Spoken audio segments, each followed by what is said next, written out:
Bonjour, bonjour, Marraine Olia. Ah, bonjour Eden, comment tu vas? Je vais très bien. Et Pourquoi je te demande comment tu vas ici, hein? Oh,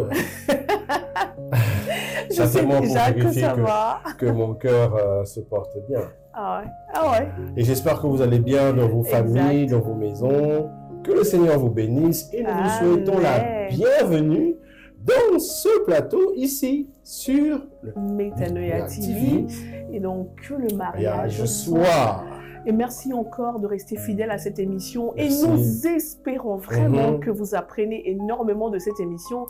Et nous avons bien sûr des personnes qui nous contactent pour nous dire, allez, ils ont Exactement. pu tirer des leçons, ils ont pu tirer une manière de faire, par Mhm. exemple, qui les a aidés à se reconstruire. Et Voilà. aussi des personnes qui ont trouvé une façon de saisir en fait des solutions au travers de la parole de Dieu et ils ont pu se relever et rebondir et avancer avec le Seigneur dans leur couple pour la gloire de Dieu. Et nous sommes comme très on le contents dit, de ça. ouais, comme on le dit toujours, c'est que le mariage est très bon. Ouais. Être à deux, c'est nettement mieux que d'être seul. Exactement. Mais seulement, il faudrait savoir comment faire pour être à deux et que ça soit toujours bon. Mais est-ce que c'est possible que ce soit toujours bon tous les jours? Mais bien sûr que c'est possible. C'est un travail Oui, qui c'est un doit- travail. qui doit être développé chaque jour Ouais, par les deux conjoints afin que cette dynamique puisse continuer parce que ce n'est pas automatique, c'est une dimension qui requiert de la volonté, qui Mhm. requiert une décision de bien faire tous les jours et de faire du bien à l'autre et afin que le couple soit stable et épanoui. Ce n'est pas quelque chose qui est une génération spontanée, exactement. mais que chacun apporte sa pierre d'amour, sa pierre de considération, sa pierre, je pourrais dire, d'unité. Parce que ce qui se fait dans le couple, dans la famille, c'est la construction d'abord de l'unité. Yes. Et voilà, donc nous allons commencer par vous raconter l'histoire d'aujourd'hui. Exact. Parce qu'en fait, notre sujet va traiter de... C'est quoi aujourd'hui? Voilà, on va traiter de quand l'infidélité entre dans le mariage. Mhm. Qu'est-ce qui fait en sorte que l'infidélité entre? On va développer là-dessus. Ok. Et ensuite, on va prendre l'aspect de, voilà, quand c'est entré, comment est-ce que ça se répare?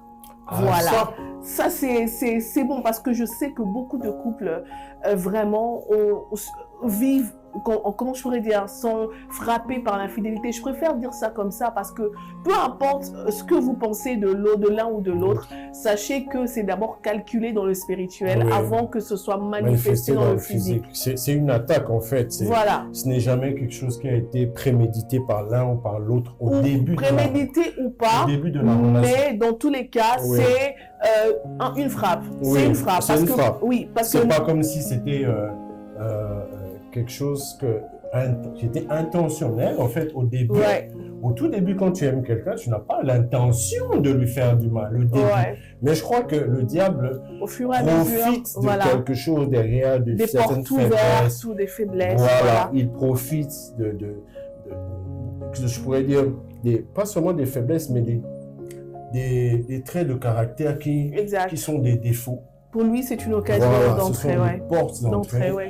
qui occasionneraient en fait une bonne dimension où lui peut frapper. La Bible dit, je frapperai le berger et les brebis du troupeau seront dispersées. Donc, ce que le diable cherche contre les couples, c'est de frapper. Et quand il frappe la foi. Donc, tous les événements là qui vont se passer, c'est de faire bouger votre foi pour que vous ne croyez plus en Dieu, vous ne croyez plus en cette institution que Dieu a mis en place pour le bonheur de l'homme, de la femme et de toute la famille. Et certes, même dans ce passage, c'est Dieu qui dit « je frapperai le berger », c'est vrai, mais en Oui. fait, l'ennemi prend Il juste prend ça, cette en phrase, il en fait... Il utilise voilà. ça Ouais. pour... En fait, il utilise un verset, parce qu'il connaît la Bible. Il connaît la Bible, Il ouais. utilise ce verset, mais pour faire le mal, Le mal, dans exactement. le couple, en fait. Alors, tout de suite, l'histoire. Ok. C'est l'histoire de Jean et Janine. Jean et Janine sont deux serviteurs de Dieu, un couple pastoral. Ils ont une église qu'ils dirigent pendant plusieurs années, un peu plus de 15 ans d'ailleurs, parce que ce n'est pas un jeune couple. C'est vraiment un couple qui est mature et un couple qui a vraiment fait ses preuves devant les gens et devant le Seigneur. Alors, qu'est-ce qui se passe? C'est que au bout de quelques temps, bien sûr, comme nous le savons, au bout de quelques années, les couples, ils sont, comment je pourrais dire, frappés un peu par l'oisiveté, la routine et tout ça. Et donc, les deux, ils se réveillent le matin, ils vont au travail, le soir, ils s'occupent de l'église et tout ça. L'église grandit. Ils travaillent plus pour que l'église arrive à grandir davantage et être toujours là présent avec des personnes, avec le peuple de Dieu. Alors, il se fait qu'au bout de quelques temps, parmi la vague des personnes qui étaient venues à l'église, il y avait un jeune garçon. Ce jeune garçon-là était vraiment quelqu'un de bien, quelqu'un de poli, il a beaucoup de valeurs, il a beaucoup de... comment je pourrais dire, poli, respectueux, c'est quelqu'un de très bien. Un beau garçon, en tout cas de plusieurs années inférieur au couple. C'était juste un jeune garçon qui était disponible. Très vite, le couple l'a adopté. Et donc, le jeune garçon, il s'appelle Christian. Christian venait souvent voir Jean et Janine et on lui confiait certaines responsabilités et le couple priait avec le jeune garçon. Mais seulement, en fait, Jean, qui est le pasteur, il n'était pas souvent, son horaire n'était pas très flexible, il n'était pas souvent à la maison. Du coup, quand Christian venait, il trouvait plus Janine, maman pasteur. Et donc, Christian, c'est quelqu'un de poli. Et quand il voyait maman Janine, il était toujours avec des compliments. Attentionné. Très attentionné pour dire, maman Janine, vous êtes très belle, bien habillée, vous rajeunissez. Vous voyez ce genre de compliments qui font chaud au cœur un petit peu chez les femmes. Alors, maman Janine, c'est vrai qu'il n'y avait pas de pensée derrière tout ça, mais elle a vite senti qu'elle revivait quand le jeune garçon venait. Elle revivait, elle était vraiment, ça allait très bien, elle allait bien quand le jeune était là. Et au fur et à mesure, elle aimait la compagnie en fait de ce jeune garçon. Papa pasteur, à un certain moment, quand il revenait en fait le soir et qu'il discutait avec sa femme, il disait « Comment s'est passée ta journée ?» « Non, j'étais avec Christian, on a fait ceci, on a fait cela. » Mon papa pasteur se dit « Il y a quelque chose qui me dérange, mais bon, c'est un jeune garçon, vraiment, c'est un petit, il pouvait vraiment être comme leur enfant, leur fils. » Donc, il n'y a rien de mal là-dedans. Mais quand même, il dit à sa femme, fais quand même attention un petit peu, c'est un peu trop. La femme dit, ok, d'accord, il n'y a pas de problème. Donc, jusque-là, ça va. Et au fur et à mesure que le temps passait, Janine commençait à ressentir des sentiments pour ce garçon, des sentiments qu'elle refoulait. Elle se disait, c'est un petit, je peux pas ressentir des sentiments, je peux avoir des sentiments pour lui. Mais au fur et à mesure qu'ils étaient ensemble, qu'ils travaillaient ensemble, et au fur et à mesure que papa pasteur était dehors et que maman restait seule et Christian était toujours présent, ça fait en sorte que maman Janine arrive à tomber avec Christian. Ils ont des relations sexuelles les deux. Et c'est vraiment, ça a été une sorte de tsunami qui a frappé ce couple. Vous voyez, c'est quand vous entrez dedans que tout de suite, c'est-à-dire que tout de suite la conscience revient pour dire qu'est-ce que j'ai fait? Et maman Janine se pose la question, qu'est-ce que j'ai fait? Comment je suis arrivée là?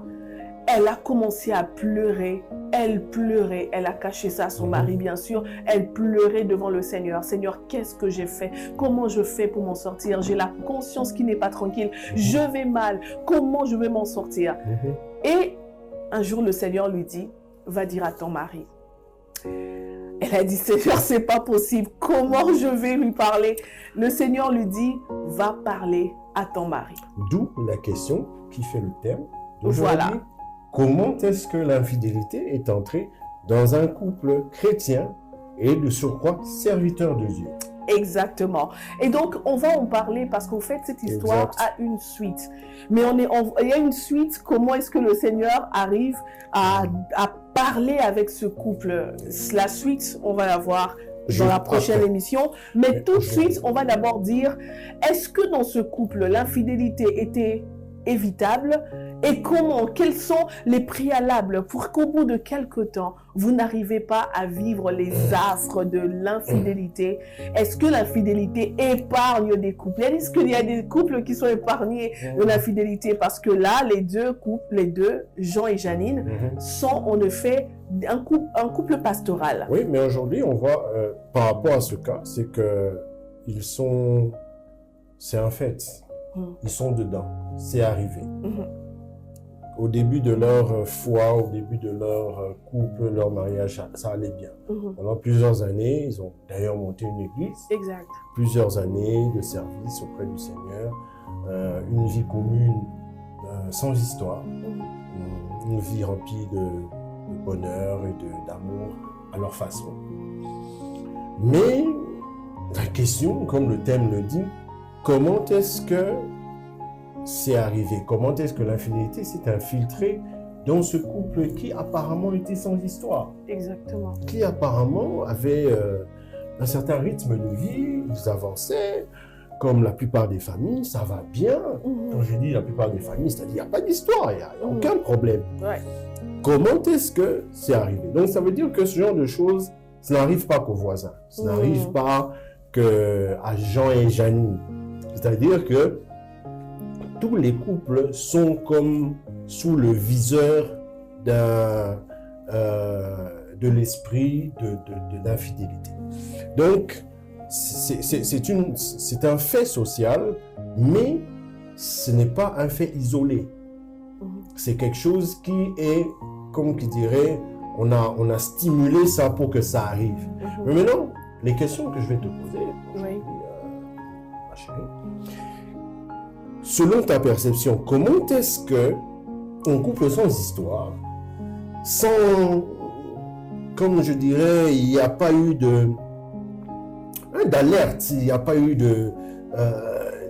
d'éléments qui puissent, comment on appelle les avant-coureurs, les signes avant-coureurs, qui disent que voilà, cette maman pasteur, elle est beaucoup plus, voilà, dans son comportement, dans son caractère, dans sa façon d'être.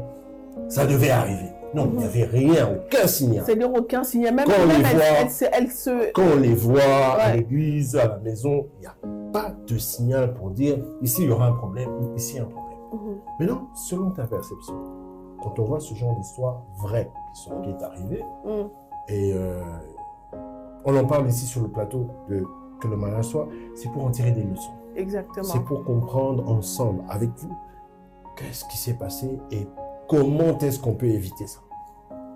Selon toi, où est la porte? Alors, moi, je pense qu'on fait déjà...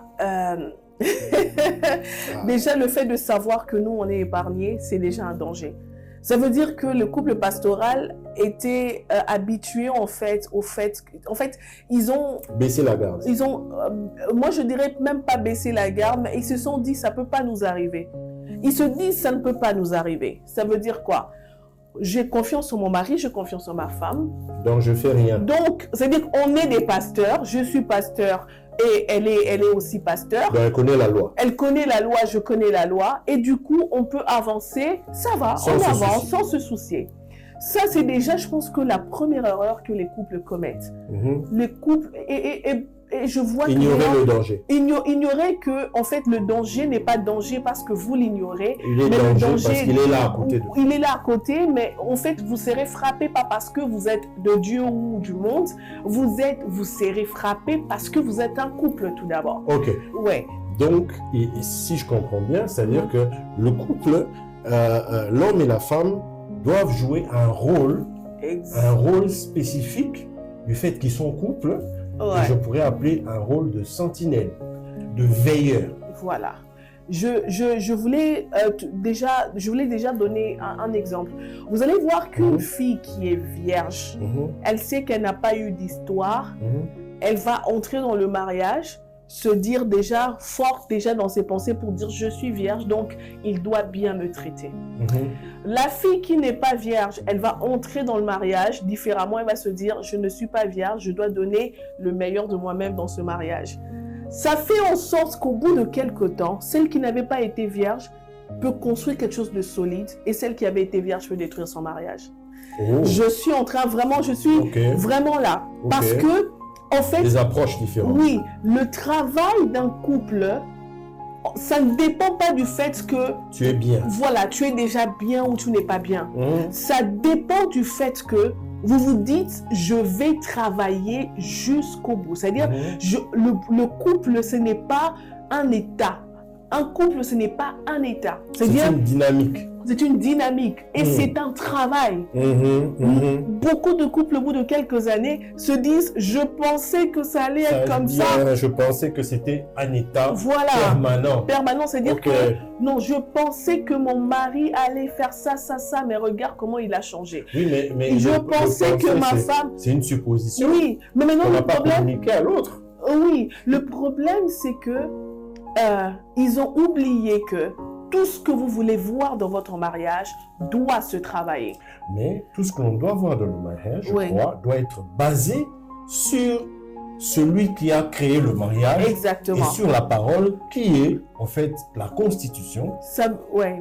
Donc, vraiment, ça, c'est la première étape maintenant. Oui. C'est-à-dire que je sais que ce que je veux voir dans mon mariage doit être travaillé. Oui. Il n'y a rien d'acquis à l'avance. Ça, il faut, même quand les gens vous donnent beaucoup de probabilités que vous réussissiez votre mariage, sachez que c'est encore un grand danger parce que vous allez vous complaire sur votre position. Oui, oui. Moi, je me rappelle, en fait, Eden, quand on se mariait, parce que déjà qu'on ne se connaissait pas beaucoup, je voudrais vraiment raconter cette histoire assez rapidement. Quand on se mariait, les gens qui connaissaient Eden et qui me connaissaient, à chaque fois que je leur disais que j'épousais Eden, ils me disaient « Ah, toi, t'es bien, tu épouses un bon garçon, tu épouses un bon monsieur, tu épouses un bon monsieur. » Les gens n'arrêtaient pas de me le dire. J'avais autant de témoignages qui étaient toujours, c'était avant le mariage, quand ils voyaient, oh ouais, tu sais, c'est quelqu'un de bien. Dans le mariage, tu sais, c'est quelqu'un de bien. Jusqu'à ce qu'à un certain moment, ça sonnait faux dans mes oreilles. Sonner faux dans mes oreilles, ça signifie, c'est comme si le Seigneur me réveillait pour dire, attention, ça c'est le diable qui veut t'endormir.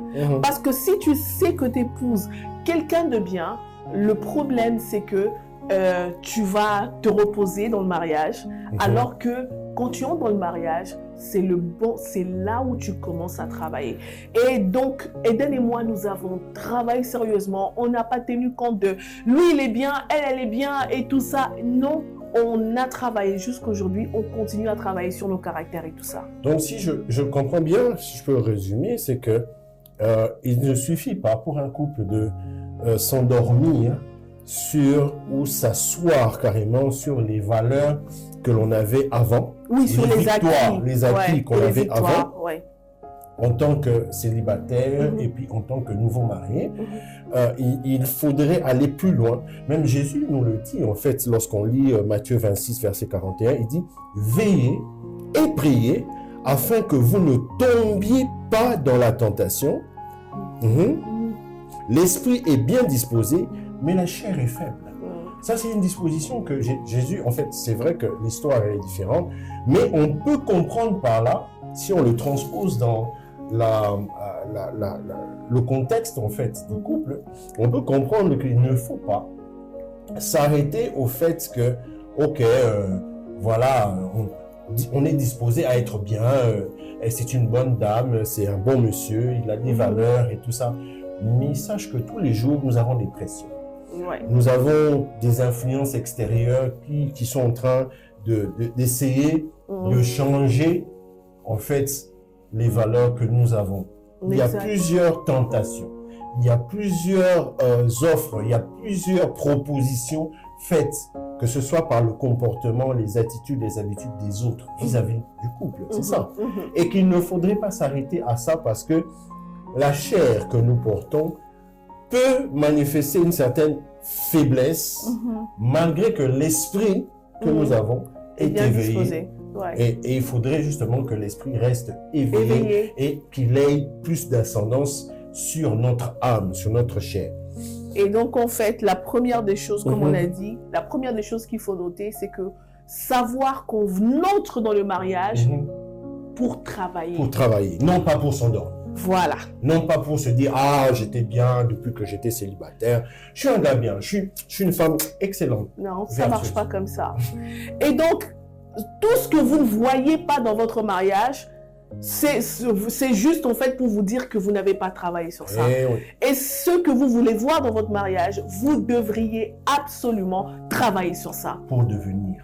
Donc, je crois que le travail, comme tu le dis, de tous les jours, fait en sorte que nous devenions. Mais devenions quoi? Devenions meilleurs. Voilà. Que nous devenions mieux que ce que nous sommes aujourd'hui. Et ce que nous serons demain en mieux nous permettent d'aller dans la perfection. N'est-ce pas que la Bible nous dit, soyez parfaits comme votre Père Céleste est parfait. Et je crois même que Éphésiens 5 nous le dit. À partir du verset 22, il dit, femmes, soyez soumises à vos maris comme au Seigneur, car le mari est le chef de l'Église. Mais plus loin, on dit que le mari doit aimer sa femme. Donc je crois que le travail ici ne s'arrête pas au fait que, ok, je suis sa femme, ok, je suis son mari. Mais il y a un travail à faire qui est volontaire. Il y a une volonté qui doit se manifester et des actions qui doivent être posées avec la foi, basées sur la parole. Je crois que la parole est pour nous une sorte de vademecum, une sorte de mode de fonctionnement. Comment est-ce qu'on va travailler ça? C'est vrai, on va travailler, mais sur base de quoi? Qu'elle nous dit la parole? Pour que notre couple, pour que le couple qui a fait 5 ans, 10 ans, 20 ans, continue à devenir meilleur. Et non pas se dire, bon, écoute, on a déjà fait, hein? On a fêté notre 20e année de mariage. Oh, bravo. Et voilà, et donc on se félicite, on fête et puis on va dormir. Non. Ça, c'est ça qu'il faut éviter dans le couple. Donc, jusque-là, je pense que on est en train d'avancer et puis on va arriver. Ouais. Alors, la deuxième des choses que je voulais savoir, c'est soyez conscient que vous êtes dans une terre où il y a un combat en permanence. Et je pense que c'est la leçon que le Seigneur nous a apprise juste quand on s'est marié, Eden et moi. Au tout début, je te rappelle encore du jour où je me suis réveillée matin, j'ai dit, Eden, j'ai vu dans mon rêve qu'on avait lâché un seau qui s'appelait Destructeur de couple. Ouais. J'ai dit à Eden, il y a ce seau-là qu'on a lâché aujourd'hui. Et s'il te plaît, est-ce qu'on peut, comment on veut faire? J'étais trop tremblante. Je t'ai dit qu'il fallait en fait compris. Le Saint-Esprit m'a donné une inspiration que l'on puisse faire une prière avec la Sainte Seine pour que l'on ait une ascendance sur ça. C'est-à-dire qu'on s'unisse d'abord avec Dieu et que l'on puisse mettre Dieu en avant dans notre couple, qu'il puisse combattre pour nous, qu'il soit dans notre camp et qu'il nous oriente par rapport à la marche à suivre. Et donc, on a fait la Sainte Seine et on n'avait qu'à voir à quoi ressemblerait ce destructeur de couple. On l'a vu, hein? On l'a vu. On l'a vu, on ne va pas en parler aujourd'hui, ce n'est pas le sujet. Mais pour dire que votre couple, le jour où vous avez dit oui à votre mari, le diable s'est dit, le diable, l'ennemi, votre chair, le monde et tout ça, en fait, ce sont des éléments qui sont des pesanteurs pour que vous n'arriviez pas à monter. Mais je pense que ces éléments-là existent pas seulement pour vous empêcher d'être heureux, mais ces éléments-là existent parce que le Seigneur veut qu'on mette beaucoup de volonté dans ce qu'on construit. Il veut qu'on devienne meilleur tous les jours. Il veut qu'on y travaille tous les jours. N'oubliez pas, on est venu ici sur Terre pour cultiver, vous voyez, assujettir, dominer, influencer et tout. Voilà, tout ça, c'est le travail, c'est le fruit d'un travail. Ça. Et même votre couple, c'est un champ qui demande à ce que vous arriviez à cultiver, genre, everyday. Donc, et c'est vrai, nous ne pouvons pas espérer avoir des kilos, des tonnes de maïs si on a un terrain qui est arable, mais sur lequel nous ne mettons pas de l'énergie, de l'intelligence, de la stratégie pour y semer quelque chose. La Bible est claire. Vous récolterez ce que vous avez semé. Et la vie du couple est une vie à deux où l'on sème dans la vie de l'autre. Tu dois s'aimer l'amour, tu dois s'aimer du temps, tu dois s'aimer de l'attention, mes chers frères et sœurs. Vous devez semer de l'attention, surtout pour vous les hommes. Vous devez semer de l'attention. Nous en parlons d'ailleurs dans notre livre L'alphabet de l'homme irréprochable, où l'homme doit déployer en fait des efforts pour soutenir sa femme. Et le soutien à sa femme, c'est cette dimension où il est attentionné aux moindres détails. Exact. Et les détails, ce ne sont pas les détails de son habillement d'abord, les détails de son âme, les détails de comment elle va dans son âme. Parce qu'en réalité, l'homme, c'est l'esprit qui possède une âme habitant dans un corps. Donc, il doit faire attention à son esprit. Est-ce que son esprit est toujours connecté à Dieu? Mes chers, est-ce que vous vous posez la question, est-ce que l'esprit de ma femme est toujours connecté à Dieu? Elle reçoit toujours cette lumière de connaissance, cette lumière de joie qui vient de la part de Dieu? Est-ce que vous pouvez déceler ça rien qu'en la regardant? Est-ce que vous pouvez discerner si son âme a été encore abreuvée par la joie du Saint-Esprit? Est-ce que vous pouvez remarquer que sa santé physique est-elle ou mentale est-elle affectée par la parole de Dieu? Et tout ça, il faut suivre. Ce n'est pas, ok, elle est là. Oh, je vois qu'elle est joyeuse. Non, non, non, non, non. C'est une dimension où je crois que l'homme et la femme, je crois, c'est pas seulement chez l'homme, doivent faire attention, pas seulement sur l'aspect, ce que l'on voit, mais avoir le discernement. Discerner ce que votre conjoint, femme comme homme, a besoin. Faire attention à lui, faire attention à elle, pour pouvoir savoir qu'est-ce que je vais semer. En ce moment, elle a besoin d'attention parce qu'il y a eu par exemple un deuil dans sa famille. Elle a besoin d'attention au niveau moral. Elle a besoin d'attention au niveau spirituel. Elle a besoin d'attention au niveau émotionnel parce que lorsqu'on perd un être cher dans la famille, les émotions sont bougées. Les personnes qui sont là, surtout l'époux ou l'épouse, c'est normal, en tant qu'humain, vous allez être secoué. Et ce mouvement-là, ces secousses-là, demandent à ce qu'il y ait de l'attention, il y ait un recouvrement d'émotions positives, un recouvrement, une sorte de couverture qui va permettre à l'autre de se relever. Il faut de l'empathie, il faut suivre, il faut accompagner l'autre. Et ça, c'est un travail.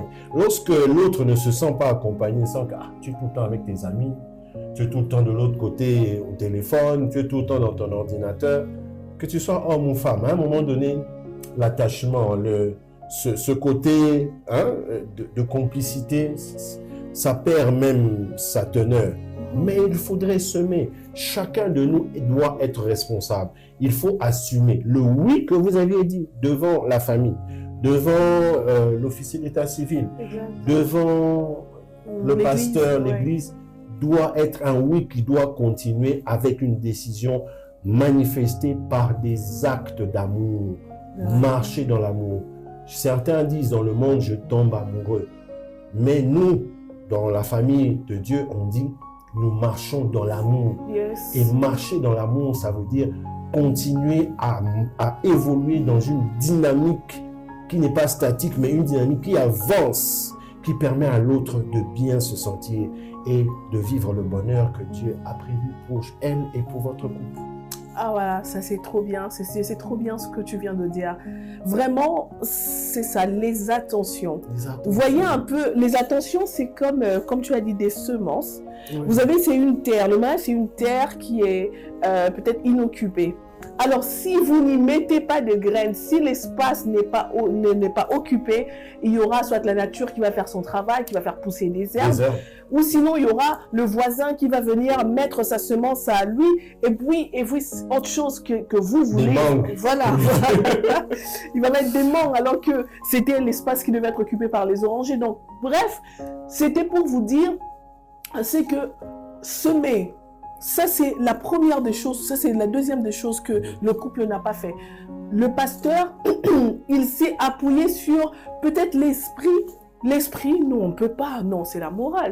Non, ça ne veut rien dire. Vous savez, même la personne la plus ferme face à une semence extérieure peut tomber. C'est ce qui est arrivé à Ève. C'est ce qui est arrivé à Ève. Ève a tendu son oreille au diable dehors et regardez ce qui est arrivé. Et regardez ce qui est arrivé. Vraiment, on a vu ça au cours de l'histoire. On va raconter que les histoires de la Bible. Vraiment, on a vu ça au cours de l'histoire et la Bible a raconté. La Bible n'est pas restée muette face à cette semence, à cette attaque qui est extérieure. Ouais. Maintenant, la jante masculine et là devant la jante féminine restera la jante masculine. Ça veut dire quoi? Ça veut dire que un garçon, ça reste un garçon, une femme, ça reste une femme, peu importe l'âge. Peu importe l'âge. On fait attention. Voilà. Et si vous voulez rester amoureux, rester fidèle pendant longtemps, vous devriez absolument, en plus des attentions que vous avez l'un sur l'autre, parce que je vous ai dit encore, pardon, je vais revenir sur l'attention. L'attention, si vous semez, l'ennemi, quand il viendra à son tour vouloir semer, la semence qui est là va juste kick out la deuxième semence de l'ennemi. C'est-à-dire qu'un homme doit semer toujours des paroles d'amour sur sa femme et la femme doit semer des paroles d'amour sur son mari, de sorte que quand il y a toujours en fait cette deuxième voix qui vient de l'extérieur, vous arriviez à mettre ça vite dehors. Vous n'en avez même pas besoin parce que votre quotient émotionnel est tellement rempli. Et donc la deuxième des choses, comme je disais, peu importe l'âge, l'homme reste homme, femme reste femme. Mettez des mesures barrières. Écoutez, mettez des mesures barrières face à la jante féminine, face à la jante masculine. Mesures barrières. On vous le dit, même nous. J'aime Eden. Je connais ses valeurs. Il connaît mes valeurs. On sait comment on est. Mais maintenant, quand il s'agit du sexe opposé, on ne va pas blaguer avec. Mais des mesures barrières. On ne va pas blaguer avec. Absolument. Asseyez-vous, je dis toujours au couple. Est-ce que vous avez prévu d'être fidèle toute votre vie? Qu'est-ce que vous avez, est-ce que vous en avez prévu? Vous en avez parlé? Mais il sait déjà qu'il ne peut pas. Non. Il faut en parler. Il faut en parler. C'est un sujet à développer. Comment on va être fidèle? Ce n'est pas juste un slogan, mais il faut planifier ça. Comment nous allons rester fidèles toute notre vie? Ce n'est pas qu'un hasard ou juste une pancarte fidèle. Non, c'est une dynamique. Et il faut planifier comment nous allons rester fidèles. Exactement. Si vous ne planifiez rien, il n'arrivera rien. Rien du tout. Il faut planifier pour savoir comment est-ce que nous allons développer la fidélité et en manger les bons fruits. Sinon, si vous ne planifiez pas, il y aura le voisin, comme tu dis, le voisin d'en face là, qui va venir avec la semence de l'infidélité pour semer avec toutes ces astuces et ces ruses. Et ça, c'est inacceptable. Donc, ne dormons pas. Ne dormez pas, mes frères et sœurs, chers hommes, chères femmes. Ne dormez pas. Soyez, je ne dirais pas suspicieux, je ne dirais pas paranoïaque, non. Soyez vigilants et éclairés par la parole de Dieu. Comme on le disait tout à l'heure, les couples, où chacun dans le couple représente comme une sentinelle. Une sentinelle qui veille sur le champ. Il veille sur la famille. Il regarde comment est-ce que ça pousse. Est-ce que ça pousse bien? Est-ce qu'il ne faudrait pas arroser le champ encore d'amour, encore arroser le champ de compliments, encore arroser le champ de mesures barrières? Parce que c'est important. Il ne suffit pas de dire, ok, j'ai déjà planté, je vais dormir. Ça va pousser soi-même. Il faut veiller. Veiller jusqu'à ce que le fruit paraisse, jusqu'à ce que le fruit soit mature, jusqu'à la maturité du fruit. On a donc la maturité de l'unité sur laquelle il faut veiller, la maturité de la fidélité sur laquelle il faut veiller, la maturité de l'entente et la résolution des conflits sur lesquels il faut veiller. Il faut veiller sur plusieurs. Donc, c'est tout un travail à plein temps. Le mariage est un ministère. C'est un travail à plein temps qu'il ne faut pas ignorer pour dire ça va se faire automatiquement. On avait dit oui devant le pasteur, non? Je sais déjà qu'elle va être fidèle. Je sais déjà qu'elle va être... Non, mon cher. Non, ma soeur. Il faut veiller. Nous le disons ici et nous le redirons toujours. Peu importe le temps, l'âge, que vous ayez 1 an de mariage, que vous ayez 5 ans de mariage, 20 ans de mariage, il faut veiller comme si c'était le premier instant du boulot. Le boulot, moi j'appelle ça le boulot, le meilleur boulot au monde, c'est celui de la famille. Il faut veiller et bien le faire. Parce que je crois que lorsqu'on se retrouvera devant le Père qui va juger chaque humain, il va nous demander, qu'est-ce que tu as fait de la famille que je t'ai donnée? On devra donner des comptes, rendre des comptes. Qu'est-ce que tu as fait de la femme que je t'ai donnée? Qu'est-ce que tu as fait du mari que je t'ai donné? quel a été le travail que tu as fait? As-tu travaillé pour qu'elle soit heureuse? As-tu travaillé pour qu'elle soit heureuse? As-tu travaillé pour qu'elle vienne ici au ciel? Ça aussi, hein? Si on n'a pas travaillé, mais les résultats seront là. Les résultats seront là parce que Dieu voit tout. Dieu voit tout. Les pensées que tu as vis-à-vis de ta femme, Dieu le voit. Les pensées que tu as vis-à-vis de ton homme, Dieu le voit. Exact. L'avenir, comment tu as imaginé l'avenir dans 5 minutes, dans 10 minutes, dans 1 an? Comment tu as planifié? Dieu voit tout ça. Mais si tu n'as aussi rien planifié de bon par rapport à la protection de ta famille, par rapport au développement de ta femme et de ton mari, ça se saura. Et je crois que nous sommes ici pour partager justement, au travers de ce genre d'histoire, comment est-ce qu'on doit éviter ça? Parce que c'était une porte que papa, je peux dire papa pasteur Jean a laissé ouvert. Il a laissé ouvert. On peut regarder ça sous plusieurs angles. Vous verrez qu'il a été, excusez-moi le terme, un peu négligent. Pour ne pas trop frapper sur lui, un peu négligent sur ce qu'il devait faire. Parce que comment il ne s'est pas rendu compte que c'est un homme. Tu ne peux pas laisser ta femme avec un autre homme. Même si ils avaient un écart de 10 ans. Non. Un peu plus de 10 ans. Non. Écart de plus de 10 ans. Non. On fait souvent ces erreurs-là. C'est inacceptable. C'est ta femme. Ta femme, c'est toi. Tu peux pas te laisser en danger, si je peux dire. Tu peux pas te laisser en danger. Il y a certains proverbes africains qui disent qu'il ne faudrait pas laisser la chèvre avec les feuilles de manioc. C'est pour dire qu'il y aura toujours une tentation. La chèvre va manger. Donc, comme la Bible le dit, veillez et priez. Donc, il ne suffit pas d'avoir prié. Vous avez prié ensemble, oui, alléluia, amen. Ça, c'est la dimension spirituelle pour que votre esprit soit tout à fait alerte, tout à fait nourri par la parole de Dieu et que votre foi puisse maintenant vous emmener aux actions de veiller. Veiller, c'est pas seulement « Oh, tu étais où? Tu as parlé avec qui ?» Non, ça c'est des jalousies qui disent « Non, montre ton téléphone. Oh, c'est qui ça? Non, c'est pas le fait de menacer, non. Veiller, c'est être un leader. C'est prévoir. Et le leadership, c'est avoir une longueur d'avance sur les événements. Quand tu vois quelqu'un pour la première fois, tu dois avoir déjà 5 minutes d'avance sur quand tu es en train de parler avec lui. Tu sais déjà qui il est. Tu sais comment est-ce qu'il va réagir. Si tu dis ça, tu réagis. C'est que lui, il est venu pour draguer ma femme. La façon dont il est habillé, le parfum qu'il a mis, comment il se tient, la façon dont il est en train de parler, il regarde ma femme, je dis, ce gars, je dois vraiment le mettre à côté. Je dois protéger ma femme. Excusez-moi, je suis clair parce que, attends. C'est un domaine protégé. I love you. C'est un domaine, c'est mon domaine, c'est ton domaine. Tu dois le protéger. Et du premier coup d'œil, tu ne dois pas dormir, tu ne dors pas. Tu dois voir. La sentinelle, dans la Bible, on dit que la sentinelle est sur la tour. Il se tient. La Bible dit, sentinelle, que dis-tu de la nuit? Donc tu dois voir déjà de loin s'il y a un ennemi. Tu dois connaître la nature de l'ennemi. Quand tu connais la nature de l'ennemi, tu prends les bonnes armes. Une arme qu'il faut. La première arme, c'est être prudent. Très bien. Sois prudent. N'expose pas ta femme, n'expose pas ton mari. Tu l'emmènes dans toutes les soirées, et puis tu la laisses s'habiller d'une certaine manière, tu le laisses habiller d'une certaine... Non. Protège ton mari.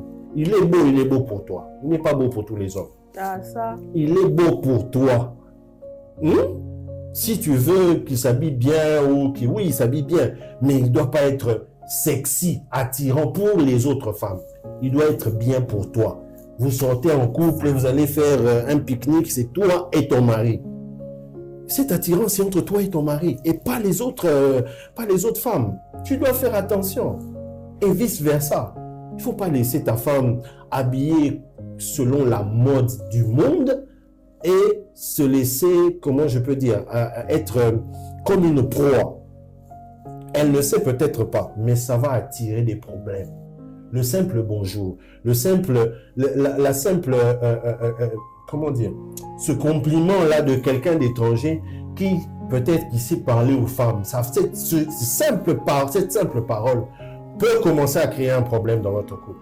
Mais alors, commence à dire déjà à ta femme, dès qu'elle est à la maison, chérie, tu es bien habillée, tu sais tes couleurs là, waouh, tu valorises tes couleurs. Moi je dis toujours, c'est toi qui arranges l'habit, c'est pas l'habit qui t'arrange. Parce que tu es magnifique. Et il y a d'autres choses que je ne dis pas ici. Mais je vais te dire que si tu arroses bien cette fleur qui est ta femme, tu es sûr d'avoir fait déjà le 80%, déjà arrosé. Après, c'est veiller, être prudent. On ne va pas terminer tous les points aujourd'hui, mais c'est juste pour qu'on soit en alerte, que chacun soit conscient de où est-ce que tu es dans le mariage et qu'est-ce que tu es en train de faire. Depuis que tu es marié, tu as 1 an de mariage, n'est-ce pas? Depuis que tu es marié, tu as 5 ans de mariage. Tu peux compter, non? Ah, aujourd'hui c'est l'anniversaire de mariage, cadeaux, bisous et tout ça. Les gens viennent, c'était bien. Mais quel est le travail que tu as déjà fait? Il y a un bilan. Quand tu vas à l'université, normalement, tu fais 5 ans, ou peut-être plus ou moins, ça dépend du cycle que tu suis. Mais à la fin, il y a un diplôme. Il y a quelque chose. Je dis, quel est le travail que tu as fait? Tu es devenu qui? Après 5 ans. Qui est devenu ta femme à tes côtés après 5 ans? Après 2 ans? Après 10 ans de mariage? Est-ce qu'elle est devenue meilleure qu'au début? Ou elle a comment on dit, assez dégénéré. Au lieu d'être meilleure qu'avant, elle a régressé. Il faut se poser ces questions. Se remettre en question. Remettre votre couple en question pour travailler encore mieux. Oui, il y avait des fruits de la fidélité l'année passée. Mais je veux que les fruits soient meilleurs. Que le fruit soit de meilleure qualité. Le problème, ce n'est pas la grosseur du fruit, mais la qualité du fruit. Hein? Que le fruit puisse grandir avec le temps normal qu'il devait atteindre cette dimension de maturité. Mais la qualité du fruit, quand on va manger, ça c'est vraiment la fidélité qui vient de Dieu. Ça c'est l'unité que Dieu et le Saint-Esprit peuvent créer dans le couple. Ça doit se sentir. Ce ne doit pas être quelque chose de monter comme des... N'est-ce pas, chérie? Tu sais quoi, tout ce que tu as dit, je suis tellement dans l'admiration de t'entendre le dire. Non, c'est tellement magnifique. Non, il faut qu'on le dise. Tu sais, on est là pour partager. Et ça, ce n'est pas qu'on a l'exclusivité de la connaissance ni de l'expérience. Ouais. Vous pouvez le faire et c'est sûr que vous avez déjà fait des expériences magnifiques avec Dieu. Nous n'attendons que vous puissiez partager. Faites des commentaires. Écrivez à la chaîne Métanoïa. Donnez votre témoignage. Quelqu'un a besoin de votre témoignage pour se relever. Quelqu'un a besoin de votre témoignage pour marcher dans la fidélité et continuer à aimer sa femme. Quelqu'un a besoin de votre témoignage. Vous avez une bonne expérience. Vous êtes une bonne personne. Mais ne vous cachez pas. Laissez la gloire de Dieu se manifester. Que tout le monde sache que la gloire de Dieu est sur vous. Et que vous marchez avec Dieu dans votre couple. Vous avez 20 ans de mariage et vous vous cachez. Vous vous cachez pourquoi? Votre expérience avec Dieu dans le mariage peut bénir les couples, peut donner une image des... Comment on les appelle? Les leaders, les modèles. Les modèles. Vous êtes un modèle. Ouais. Vous êtes des modèles. Des icônes. Que la gloire de Dieu éclate de votre vie. Que nous puissions acclamer Dieu à cause de votre vie. Ne vous cachez pas. Il y a tellement peu de bons exemples qui sont mis à la face du monde que l'on a rendu visibles. Ne vous cachez pas. Quand je dis ne vous cachez pas, ça ne dit pas seulement aller à la télé. Ne vous cachez pas, ça dit continuez à vous aimer. À l'église, voilà. Que l'on vous voie. Qu'on voit combien vous aimez. Les jeunes ont besoin de ce modèle, ont besoin de ces exemples. Et aujourd'hui, les jeunes ont l'impression que, vous voyez, c'est toujours, oui, on sait déjà que quand, ouais, vous deux là, vous êtes comme ça. Demain, c'est d'ailleurs, on vous attend demain. Demain, vous allez, l'homme, il va quand même te tromper, la femme va quand même te... C'est vraiment ça qu'on veut laisser comme message aux jeunes. Les jeunes doivent savoir qu'il y a des couples qui s'aiment pour de vrai. Ouais. Il y a des couples qui se sont jurés fidélité et qui ont mis des mesures barrières. Et ces couples-là continuent sur leur marche jusqu'au bout. J'aimerais bien vraiment ici revenir sur quand en fait l'apôtre Ivan Castelnau a fêté je ne sais plus c'était combien d'années de mariage. Ils ont c'était autant d'années de mariage, de fidélité. Ils ont dit autant d'années de fidélité. Il a célébré la fidélité dans son couple. Mais ce n'est pas que l'apanage des pasteurs, c'est aussi l'apanage, c'est tout le monde. On est tous appelés. Grâce à la parole. Voilà. Grâce à la parole. On est tous appelés à vivre dans la fidélité, l'amour.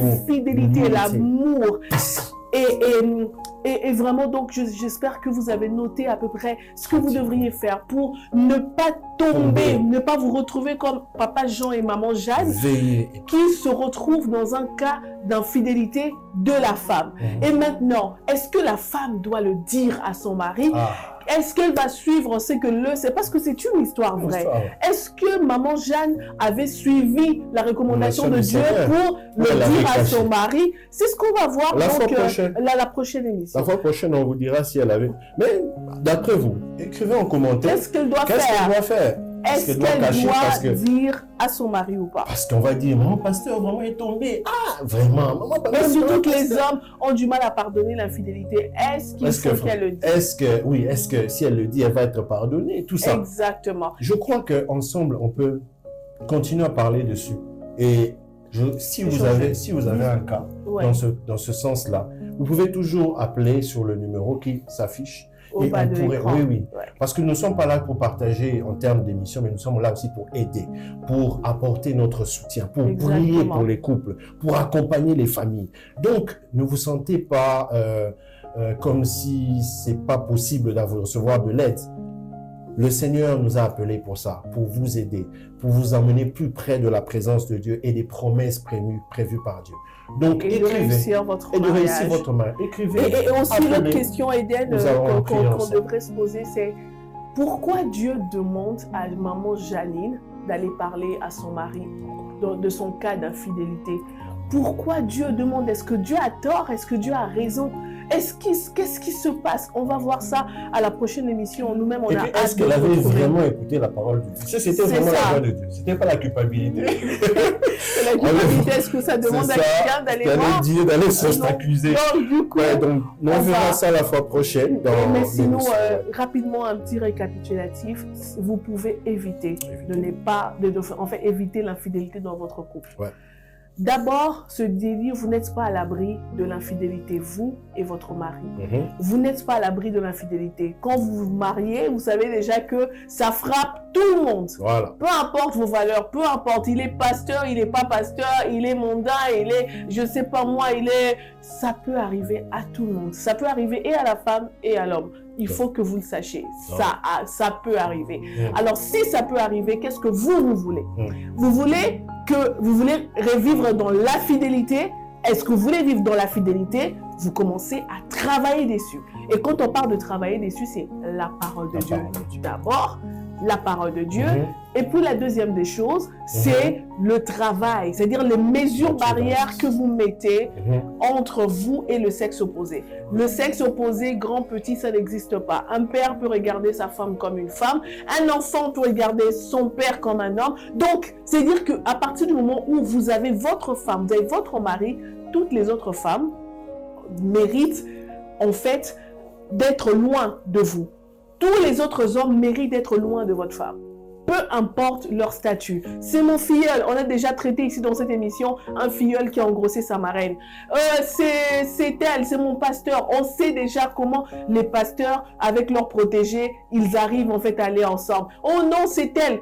Écoutez, mettez des mesures barrières. Votre femme va voir son pasteur. Accompagnez-la. Accompagnez-la. Votre femme va voir son gynécologue. Accompagnez-la. C'est un homme. Oui. Parce qu'on ne sait pas. En fait, vous ne suspectez pas, mais vous protégez. Vous jouez votre rôle. Vous jouez votre rôle. Jouez votre rôle, simplement. Voilà. Et puis, on a aussi dit, c'est-à-dire, semer des paroles d'amour, des paroles d'appréciation, pour que le quotient émotionnel, que ce soit de votre femme ou de votre mari, soit rempli. Suffisamment rempli. Et quand, par exemple, quelqu'un a déjà bien mangé, vous envoyez votre enfant qui va à l'école, elle a déjà bien mangé, l'enfant a bien mangé, ça va. Et quand elle est dedans, vous lui donnez à manger, elle n'a pas besoin. Parce qu'elle avait déjà mangé. Mais c'est-à-dire, si vous ne comblez pas le quotient émotionnel de votre époux ou de votre épouse, vous êtes en train de lui dire, va voir ailleurs. C'est ce que ça signifie. Tu n'as pas travaillé. Voilà. Va manger ailleurs. on se met tous, on prend la décision sur une base quotidienne. On ne dit pas à sa femme qu'elle est belle parce que tu l'as comparée avec Beyoncé et tu as trouvé qu'elle était plus belle que Beyoncé. Non. Même si tu la compares avec Jennifer Lopez, que tu trouves qu'elle est moins belle, sache que pour toi, ta femme doit être la plus belle. Top. C'est tout. Elle est là, elle est le top. Voilà. Le Miss top. Monde de ton cœur, c'est elle. Miss Univers de mon cœur. Miss Univers, bon, c'est elle. Et lui, pour moi, il est le plus beau. Pas parce que quand mes yeux vont, pas parce que mes yeux me disent, parce que moi j'ai décidé que mes yeux voient. Oui. Amen. Et fondé sur la parole de Dieu. Exactement. À la foi. J'ai décidé que mes yeux trouveraient mon mari le plus bel homme du monde et mes yeux n'ont qu'à s'adapter. Donc c'est comme ça que ça marche. Parce que si vous ne vous protégez pas, vous ne mettez pas ces mesures barrières, je vous assure que vous n'allez pas vous en sortir. Ah, ça. Et donc, ça. c'est la vraiment chair, sur cette note. Oui, donc retenez bien. Comme a dit Matthieu 26, veillez et priez. Veillez et priez. Parce que la chair est faible, mais l'esprit est super bien disposé. Méditons sur ça, prions avec ça, et je sais que le Seigneur vous fera abondamment de bonnes choses dans votre couple et votre famille. C'est pourquoi nous pouvons dire, soyez bénis et accomplis. Portez-vous bien. À la prochaine pour la suite de l'émission. Bye bye. Alors, mange la pomme. Bien sûr. Le fruit de l'amour. Bye bye. Bye.